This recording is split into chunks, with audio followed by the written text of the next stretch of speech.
और इसमें क्या क्या पढ़ेंगे ये भी बता दें हम, कंटेंट में देखिएगा। इंट्रोडक्शन में डिफिनेशन वगैरह है, उसके बाद स्टैटिक फ्रिक्शन है जो हम लोग कई दिन आगे बात कर रहे थे, उसके बाद डायनेमिक फ्रिक्शन है, उसके बाद लिमिटिंग फ्रिक्शन है, उसके बाद नॉर्मल रिएक्शन का बात करेंगे हम लोग, रिएक्शन फोर्स जो होता है, एंगल ऑफ फ्रिक्शन है, कोफिशिएंट ऑफ फ्रिक्शन है, उसके बाद लॉज ऑफ फ्रिक्शन पढ़ेंगे हम लोग, laws of static friction, laws of kinematic friction और या फिर डायनेमिक्स जिसको बोलेंगे हम लोग।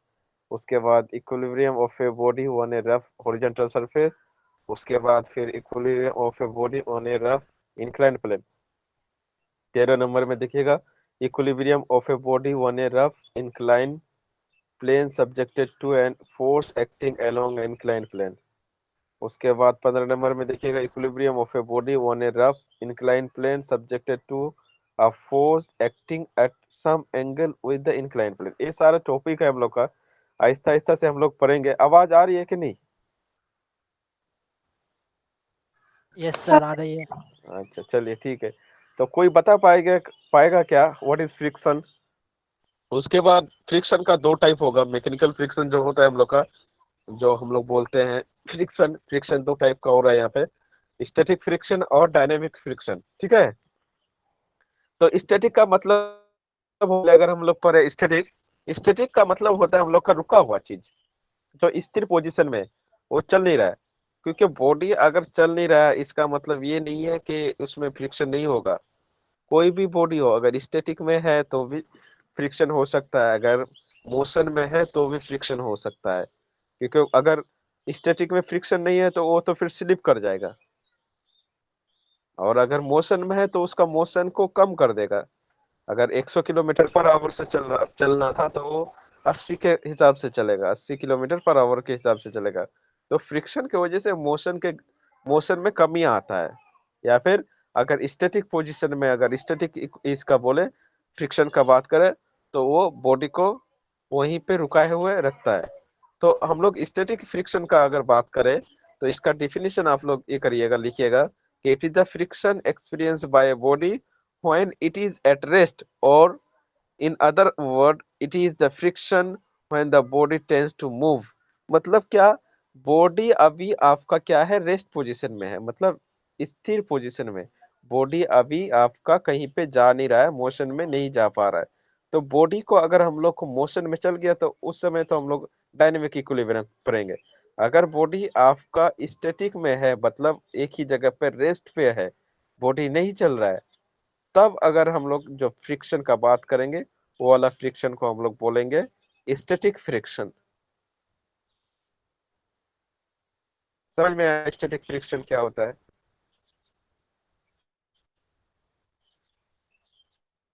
Yes sir. ठीक यस सर, आगे। है। स्टैटिक का मतलब छोटा छोटा करके याद रखना, स्टैटिक का मतलब होता है रुका हुआ, और फ्रिक्शन का मतलब आपको पता है जब रुका हुआ बॉडी में कोई फ्रिक्शन लगता हो।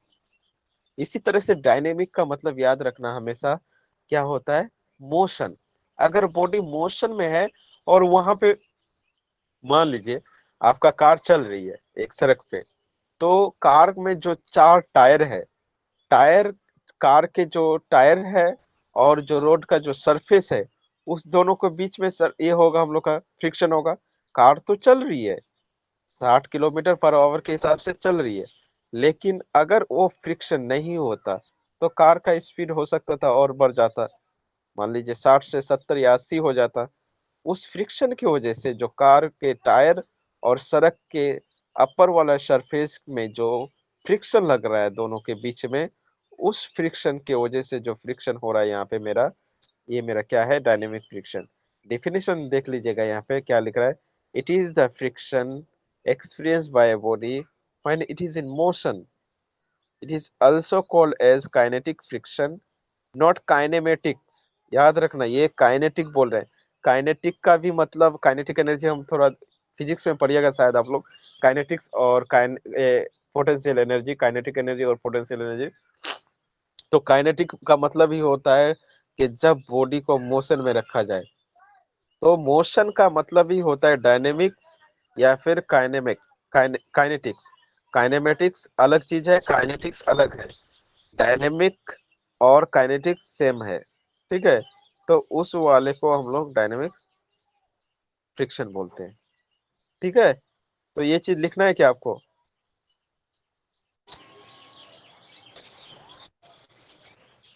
हेलो, आवाज आ रही है? Yes sir. लिखना है क्या? क्या स्क्रीनशॉट लेना है? सर ले लिए स्क्रीनशॉट। ठीक है, तो स्क्रीनशॉट ले सकते हैं सर। ठीक है, लिखिएगा, लेकिन खाता में, नहीं तो अधूरा रह यस जाएगा। सर। यस ऐसे सर, ऐसे लिख लेंगे। हाँ, घर पे बैठ के लिख लीजिएगा कि फ्रिक्शन क्या होता है। हम नहीं तो फ्रिक्शन का डेफिनेशन और दिखाते रहिए, ये वाला इंट्रोडक्शन वाला भी ले लो, तो थोड़ा समझ में आएगा। ऐसे भी समझ में आ गया, इसका भी स्क्रीनशॉट ले लीजिए। उसके बाद लिखिएगा टाइप्स ऑफ फ्रिक्शन। तो हम लोग का पहला टाइप पढ़ लिया स्टैटिक, दूसरा वाला डायनेमिक। ठीक है, तो हम लोग को तो अभी क्या करना है, डायनेमिक फ्रिक्शन को ही थोड़ा ज्यादा देखना है। स्टैटिक फ्रिक्शन को बाद में देख लेते हैं। डायनेमिक फ्रिक्शन का दो तरीका का होता है। एक होता है स्लाइडिंग फ्रिक्शन और एक रोलिंग फ्रिक्शन होता है। ठीक है, तो हम लोग दोनों को आहिस्ता से सब पढ़ लेंगे। उसके बाद नॉर्मल रिएक्शन भी पढ़ लेंगे। दोनों को बोल दे रहे हैं हम, स्लाइडिंग फ्रिक्शन क्या होता है और डायनेमिक रोलिंग फ्रिक्शन क्या होता है। स्लाइडिंग देखो, स्लाइडिंग का मतलब क्या होता है, जब बॉडी क्या करे, स्लाइड करे। देखो, रोल करने का और स्लाइड करने का मीनिंग तुमको पता है कि नहीं? रोलिंग रोलिंग और स्लाइडिंग का दोनों का डिफरेंस पता है? स्लाइडिंग किसको बोलता है? Yes sir. बताओ, स्लाइडिंग का मतलब क्या होता है? सर स्लाइडिंग का मतलब जब बच्चा सब पार्क में स्लाइड करता है तो बॉडी कांटेक्ट पे रहता है पूरा, और रोलिंग पे मतलब चेंज होते रहता है, कांटेक्ट बॉडी और चेंज कोई होते और रहता है। कोई और कोई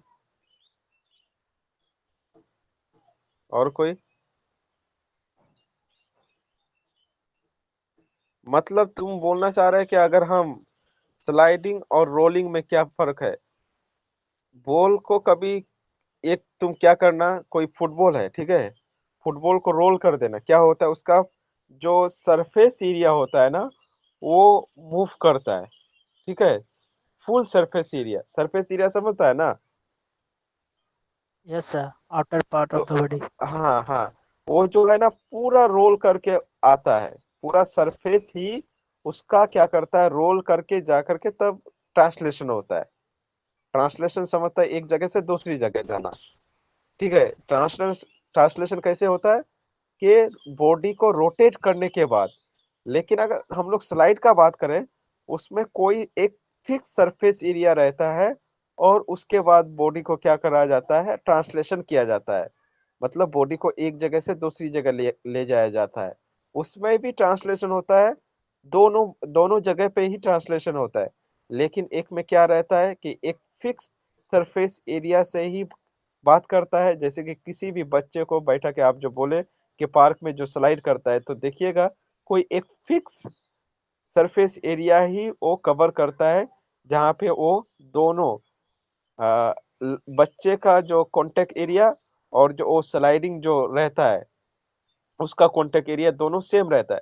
अगर हम लोग रोल का बात करें, उसमें बॉडी का हर एक हिस्सा वो बॉडी के कांटेक्ट में आता है हमेशा।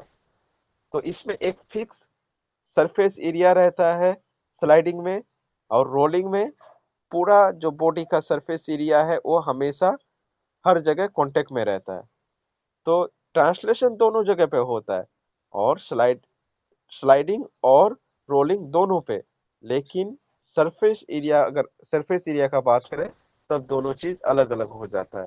तो वही बात है, जब हम लोग का स्लाइडिंग की वजह से फ्रिक्शन एक्ट करता हो या एक्सपीरियंस करता हो, उस समय हम लोग बोलेंगे स्लाइडिंग फ्रिक्शन। और अगर बॉडी रोलिंग की वजह से फ्रिक्शन कर रहा हो किसी भी बॉडी पे, अगर मान लीजिए आपका बॉडी अगर रोल कर रहा है कहीं भी, अगर फुटबॉल एक रोल करता है कहीं ना कहीं जाकर के देखिएगा, वो फुटबॉल क्या हो जाता है, अटक जाता है। तो वो जो अटक जाता है, जितना भी जोर से मारिए, देखिएगा कभी फुटबॉल खेल के लिए, तो आप जितना भी जोर से उसको किक करिए, लेकिन एक जगह पे ऐसा आता है कि जाकर के वो स्टॉप हो जाता है।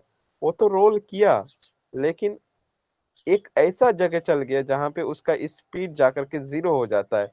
क्यों जीरो होता है?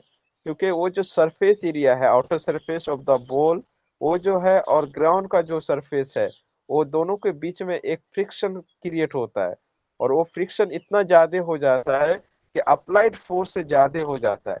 अगर कोई कहीं पर भी अप्लाइड फोर्स से फ्रिक्शनल फोर्स ज्यादा हो जाए, वहां पे बॉडी क्या हो जाएगा आपका, रुक जाएगा, या फिर इक्वल भी हो जाने से।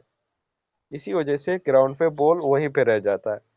आप लोग को पता है कि Newton first law of motion क्या बोलता है, कि किसी भी बॉडी को, अगर वो फ्रिक्शनलेस अगर सरफेस है, अगर हम लोग एक बार उस बॉडी को फोर्स लगा दिए, तो वो बॉडी हमेशा चलते रहेगा, वो बॉडी हमेशा मोशन में ही रहेगा।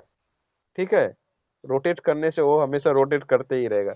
तो ये आइडियल कंडीशन नहीं है हम लोग का, ये प्रैक्टिकल कंडीशन में ऐसा नहीं होता है। तो प्रैक्टिकल कंडीशन में कहीं ना कहीं आकर के बॉडी रुक जाती है। तो स्लाइडिंग फ्रिक्शन और रोलिंग फ्रिक्शन के बारे में आपको समझ में आ गया। ठीक है, रोलिंग फ्रिक्शन के बारे में समझ में आ गया, स्लाइडिंग और फ्रिक्शन दोनों। Yes sir. Yes sir. ठीक है, उसके बाद नेक्स्ट जो है ना हम लोग का, ये है लिमिटिंग फ्रिक्शन। लिमिटिंग फ्रिक्शन बहुत अच्छा से पढ़ना, ये थोड़ा ध्यान से सुनना। लिमिटिंग फ्रिक्शन होता क्या है, मान लीजिए कोई बॉडी एक इंक्लाइन सरफेस पे, यहाँ पे इंक्लाइन सरफेस एक दिखा दे रहे हैं, यहाँ पे दिख रहा होगा आपको, देखिए ये वाला फिगर 8.1 में इन दिख रहा है क्या, ये बॉडी है जो अलग कलर से दिखाया गया है। मा, मान लीजिए एक ढलान में, ठीक है, कहीं पर भी एक ढलान आपका ये है, इंक्लाइन प्लेन है, वहां पे आपको चढ़ना है। सपोज किसी भी, आपको जब ब्रिज स्टार्ट होता है ना, डायरेक्ट आप देखिएगा 180 या फिर 90 डिग्री में डायरेक्ट नहीं उठते आप। एक इंक्लाइन प्लेन में आहिस्ता से 0 डिग्री से 1 डिग्री, 2 डिग्री, 3 डिग्री करके 30 डिग्री एंगल से 40 डिग्री एंगल तक ऊपर चल जाते। उसके बाद एक हॉरिजॉन्टल लाइन में आ जाता है ब्रिज, एक ही बार में हॉरिजॉन्टल में नहीं आ जाता है, या फिर एक ही बार में वर्टिकल में नहीं चले आता है।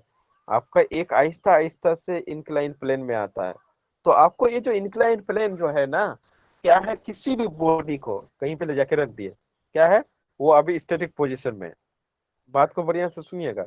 पहले क्या है बॉडी, पहले बॉडी स्टैटिक पोजीशन में है। आप क्या कर रहे हैं, उस बॉडी को फोर्स लगा रहे हैं पीछे की तरफ से। देखिए यहाँ पे पीछे की तरफ है, एफ फोर्स लग रहा है। आपका बॉडी क्या है, जस्ट अबाउट टू मूव, अभी मूव नहीं किया है।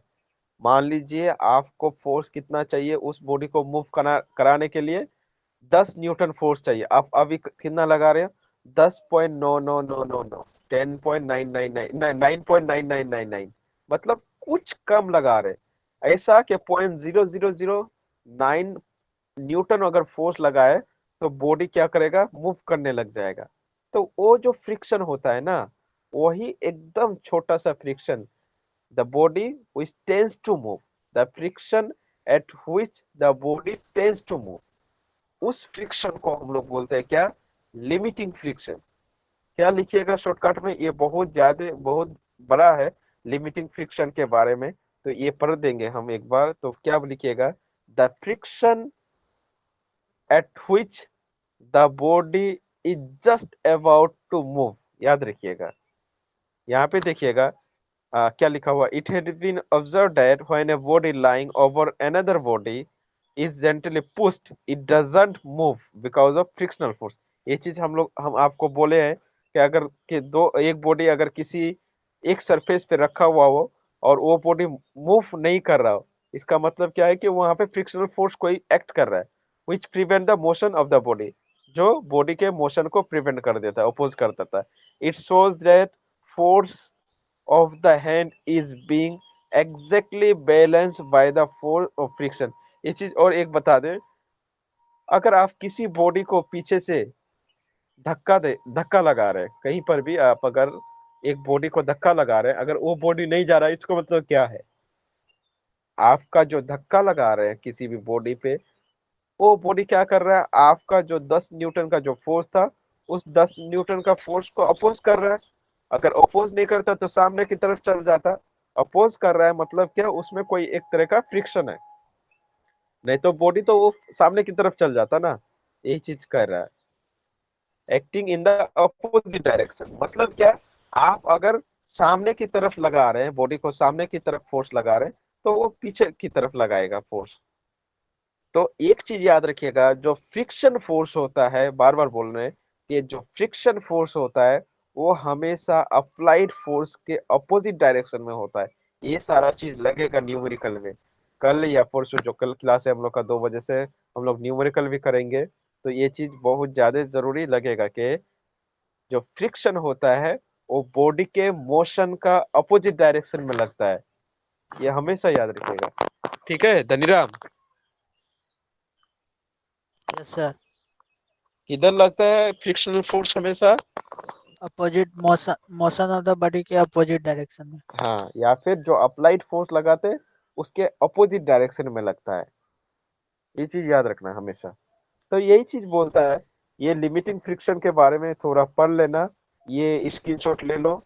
तो वही है कि अगर बॉडी को अभी बाद में बोलेगा therefore however limit beyond which the force of friction cannot increase, if the applied force exceeds the limit the force of friction cannot balance it and the body began to move बोल रहा है। वही जो हम लोग बोल रहे थे कि the body is about to move या फिर just about to move, the friction at which, ठीक है, the friction at which the body is just about to move is called limiting friction। लिख लो अगर आप लोग को नहीं आ रहा है, ये अगर पढ़ने में ज्यादा दिक्कत हो रहा है आप लोग को लिमिटिंग फ्रिक्शन में, यहाँ पे ज्यादा हम ये दे दिए हैं थोड़ा, तो आप लोग शॉर्टकट में याद रखना क्या, कि the friction about which the body is just about to move is known as limiting friction। खाता में लिख लीजिए आप लोग। ठीक है, ये डिफिनेशन आता है, लिमिटिंग फ्रिक्शन का डिफिनेशन बहुत जगह पे आता है। जहां body just about to move करने लगे वहां पे हम लोग का लिमिटिंग फ्रिक्शन का यूज करेंगे। सर अबाउट की जगह टेंस भी लगा सकते हैं, जस्ट टेंस टू मूव। ये एकदम एकदम हाँ, जस्ट टेंस टू, जस्ट होना चाहिए। ऐसा नहीं है कि अभी बॉडी मूव कर चुकी है, नहीं, अब भी करेगा। वही जो बोल रहे थे, जो हम लोग को मान लीजिए अप्लाइड फोर्स कितना लगा रहे हैं हम, 10 न्यूटन लगा रहे हैं। अब मान लीजिए फ्रिक्शन फोर्स कितना लग रहा है मेरा, 11 न्यूटन का लग रहा है। तो बॉडी मूव नहीं करेगा, करेगा कि करेगा नहीं? बोलो पहले। नहीं करेगा सर, नहीं नहीं करेगा। करेगा क्योंकि अपोजिट फोर्स ज्यादा है। अब मान लीजिए हम क्या कर दिए, अब अप्लाइड फोर्स को हम 11.00001 कर दिए, और अपोजिंग फोर्स कितना था, 11 था। अब क्या करेगा बॉडी, जस्ट अबाउट हल्का टू सा मूव हो मूव। जाएगा। हल्का जब यस सर। स्टार्ट होगा, जिस पॉइंट पे स्टार्ट होगा, the point at which about to start the body to move, ठीक है, the friction about which the body is about to move या फिर जस्ट अबाउट टू मूव, इसको। चलो ठीक है, तो आज हम लोग थोड़ा और आगे चलते हैं, नॉर्मल रिएक्शन के बारे में बात कर लेते हैं। शायद हम रिएक्शन के बारे में आप लोग से बात किए थे, ठीक है, रिएक्शन के बारे में, सिर्फ रिएक्शन फोर्स। नॉर्मल रिएक्शन अलग होता है, नॉर्मल रिएक्शन के बारे में भी बता दे रहे हैं। तो रिएक्शन जो है ना हम लोग का, रिएक्शन जो है, रिएक्शन फोर्स, कई दिन पहले हम जो पढ़ रहे थे, इससे पहले वाले चैप्टर में लेमिस थ्योरम, वहां पे एक दो क्वेश्चन आया था जिसमें हम लोग रिएक्शन फोर्स लिखे थे, और उसका एक दो डिफिनेशन भी हम बोले थे कि जहां पर भी सपोर्ट लगता है, जब हम लोग फ्री बॉडी डायग्राम बनाते हैं, उस सपोर्ट को हम लोग क्या पकड़ लेते हैं, रिएक्शन फोर्स पकड़ लेते हैं। जो हमेशा जहां पर भी सपोर्ट रहे, और उस पॉइंट पे, जिस पॉइंट पे भी लग रहा है, जहां से मतलब मान लीजिए आपका बीम अगर वर्टिकली, अगर हॉरिजेंटली है, तो हॉरिजेंटल कंडीशन में ही वो आपका बीम पे एक रिएक्शन फोर्स एक्ट करेगा, और उस पॉइंट पे वो रिएक्शन फोर्स 90 डिग्री पे ही होगा हमेशा। ये हम लोग इससे पहले वाले क्वेश्चन में देख चुके हैं, जहाँ पे जो एक इसमें आ, एक आपका ये था पूरा चैनल टाइप का था, उसमें दो सिलेंडर टाइप का था, दोनों सिलेंडर दो जगह पे कांटेक्ट में आता था, और उस कांटेक्ट पोजीशन पे आपका क्या होता था, वहां पे एक एक रिएक्शन फोर्स क्रिएट होता था, और वो रिएक्शन फोर्स उस पॉइंट पे हमेशा 90 डिग्री एंगल बनाता था। तो रिएक्शन फोर्स क्या होता है और नॉर्मल रिएक्शन क्या होता है, दोनों के बारे में हम लोग को पढ़ना है। नॉर्मल रिएक्शन, तो रिएक्शन फोर्स उसके उससे पहले पढ़ लीजिए पहले। जो रिएक्शन फोर्स होता है, कहीं पर भी मान लीजिए एक ब्रिज बन रहा हो, तो ब्रिज देखिएगा, जो ब्रिज पे जो आपका ये लगेगा, बीम जो लगता है, या फिर जो स्पैन एक पूरा लगता है, तो देखिएगा दो पिलर पे ही खड़ा रहता है या कॉलम पे खड़ा रहता है। उसी कॉलम को हम लोग सपोर्ट बोलते हैं। नीचे से ऊपर की तरफ जो लगता है ना, या फिर जो जो हम लोग बड़ा बड़ा जो स्पैन होता है, उसको थमाए रखने के लिए, या फिर उसको अटकाए रखने के लिए, या फिर उसको उस हॉरिजॉन्टल पोजीशन में, स्टैटिक पोजीशन में रखने के लिए, इक्विलिब्रियम कंडीशन में नीचे से सपोर्ट दिया जाता है। उसी सपोर्ट को हम लोग इंजीनियरिंग भाषा में क्या बोल देते हैं, जब फ्री बॉडी डायग्राम बनाते हैं, उसको हम लोग क्या बोलते हैं, रिएक्शन फोर्स बोलते हैं। अब नॉर्मल रिएक्शन फोर्स क्या होगा? नॉर्मल रिएक्शन फोर्स कहीं पर भी, जहां पर भी बॉडी लग रहा हो ना, जिस पोजीशन पे भी, मान लीजिए ये वाला फिगर देखिए, यहाँ पे देखिए ये वाला फिगर दिख रहा है ना, ये जो गोल किया हुआ है ना, वो मेरा बॉडी है। ठीक है, दो चीज के बारे में बता दें हम, एक नॉर्मल रिएक्शन और एक वेट के बारे में। वेट पढ़ाया गया है क्या फिजिक्स में? बताओ कोई। Wait, hello. Yes sir. तो वेट आप लोग अगर पढ़ लिए हैं तो उतना बोलने का जरूरत नहीं है हमको।